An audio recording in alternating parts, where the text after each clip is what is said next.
For many ages, the Eastern world was a mysterious and exotic land to most European citizens.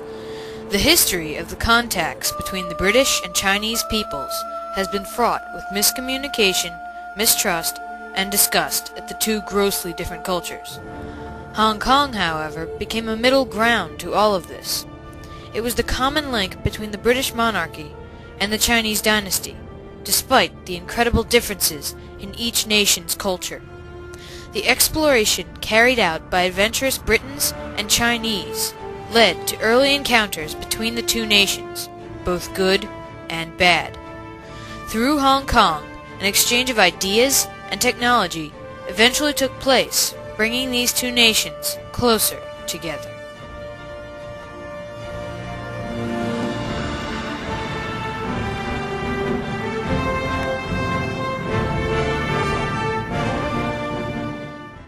Europe's early attempts at exploration of the Eastern world were contributed by brave individuals in primarily Spain, Portugal, and Britain.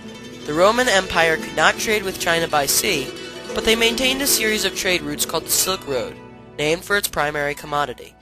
Along this route, the Chinese demonstrated their superior art and technology, such as the printing technique. Silk was abundant in China, and Roman aristocrats would pay anything for it. China, in return, received precious metals, furs, and gold. When the Roman Empire fell, trade declined, and was finally revitalized by Spanish and Portuguese traders. Marco Polo was an Italian explorer who made a famous journey to the court of Kublai Khan in China in the 1200s, and his writing brought European interests to the Eastern world. A man named Bartholomew Diaz from Portugal explored around the coast of Africa and found a sea route to the Eastern world, since the Silk Road had become inhospitable. Portuguese traders held the upper hand due to the highly educated Jesuit priests, who translated and aided communication immensely. Matteo Ricci, a bold Jesuit monk, found his way to China in order to convert the Chinese to Christianity. He impressed the emperor himself through his education and eloquence, and became a permanent member of the emperor's staff. After the British defeated the Spanish at sea, trade declined once again. The Spanish and Portuguese were respected in China because they made the effort to learn the language and customs. The British, on the other hand, made no such effort, damaging trade and communication immensely. The Chinese, in their own opinion, were the only civilized race on the planet, and the British seemed barbaric and clumsy to them. The British, in turn, thought themselves more pious and technologically advanced than the Chinese. These prejudices led to early mistrust between the two nations. By 1711, however, the British East India Company had set up an important trading post in Canton, finally giving the British a foothold in Asian trade that would eventually lead to the acquisition of Hong Kong. "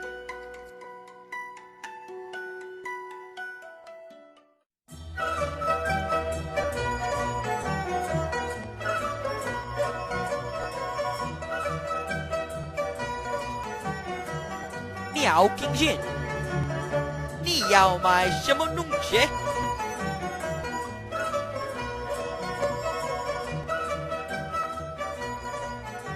？"5块。哦。多少？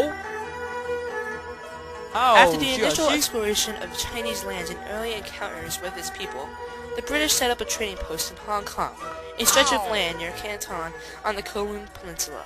At the time, opium, a drug made from poppy seeds found in Eastern Asia, was highly prized in Europe and illegal in China, who called it foreigner's mud. Though neither nation wished to admit it, however, the opium trade was making them incredibly rich. Finally, the Chinese decided that they had to cut the trade off in 1839. Inspector Lin Zexu was sent to seize all opium, whether owned by British or not, and destroy it. In response, Britain sent a modern navy which crushed the Chinese resistance quickly, forcing them to sign the Treaty of Nanking. The war was low in costs of British money and lives, but they received a major reward. Hong Kong. Captain Charles Elliot, the commander of the British force, was stationed in the area, and he found that the rocky, unfurrowed strip of land was perfect for trade and troop deployment. Under the treaty, Hong Kong became a crown colony and a major trading port. After the Second Opium War, when the Chinese once again violated trade, The British gained the majority of Kowloon Peninsula and claimed it as their own. Hong Kong was now a flourishing crown port with secure and expansive borders, but they agreed to cede it back to the Chinese in 100 years. The early encounters between each nation led to violence, but as the dust cleared, Hong Kong had entered the world as a major trading port. As Hong Kong flourished, both nations engaged in an exchange of goods and ideas through it. China quickly adapted to the technology and warfare of the West and received British higher education. The British, in turn, received the art, opium, tea, and silk they wanted so desperately. The rate in which Hong Kong flourished led to 3 19th century cultural revolutions in mainland China which sought to replace the Chinese economy with Western efficiency. As the opium trade died and World War I raged, Hong Kong began to falter. When the Great War ended, Hong Kong had suffered from a terrible bubonic plague and lost much of its funding due to the war. As Hong Kong attempted to get back on its feet, America joined World War II and began intense fighting in the Pacific Theater in 1941. However, this war actually brought more wealth to Hong Kong. American and British soldiers were stationed in the port, and the people of Hong Kong provided them with lodging, food, and machine parts. By the time the war ended, Hong Kong was prospering once again. However, another change was about to take place in mainland China. In 1949, the Communist Revolution took place, replacing China's regime with communism. In your opinion, did China's conversion to communism lead to an outburst of Chinese colonialism? Well, even with Russian changeover to communism, what they tried to do is they wanted to expand their thoughts because communism only works with the absence of other forms of government. So communism tries to spread itself as the Russians did and the Chinese did in their hemisphere. A flood of refugee industrialists sought shelter in Hong Kong, which still maintained British rule and government. Refugees provided cheap labor for Hong Kong factories, so an age of industrialism took the place of trade, and Hong Kong became an immense manufacturing and financial center. For 20 years, Hong Kong saw the most prosperous time in history. In the 1970s, however, mainland Chinese markets flourished, and many workers who were unsatisfied with the harsh working conditions in Hong Kong chose to leave Hong Kong. Finally, as the British grip on Hong Kong loosened, China demanded for its return. In 1984, the British government signed a treaty with the People's Republic of China, agreeing that they would peacefully leave Hong Kong on July 1, 1997. On that fateful day, a British colony, with 156 years of history behind it, was returned to its rightful owners, the people of China.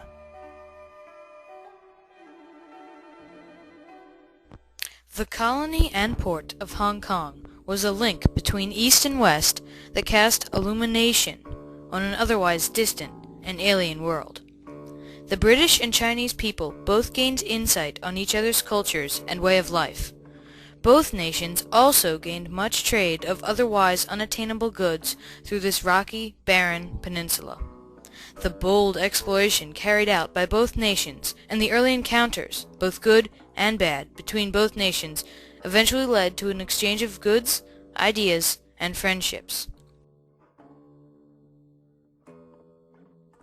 As the sun sets on the last night of June and Britain's control of Hong Kong, China prepares to regain its own, and a long stretch of history between the Lion of England and the Dragon of China comes full circle.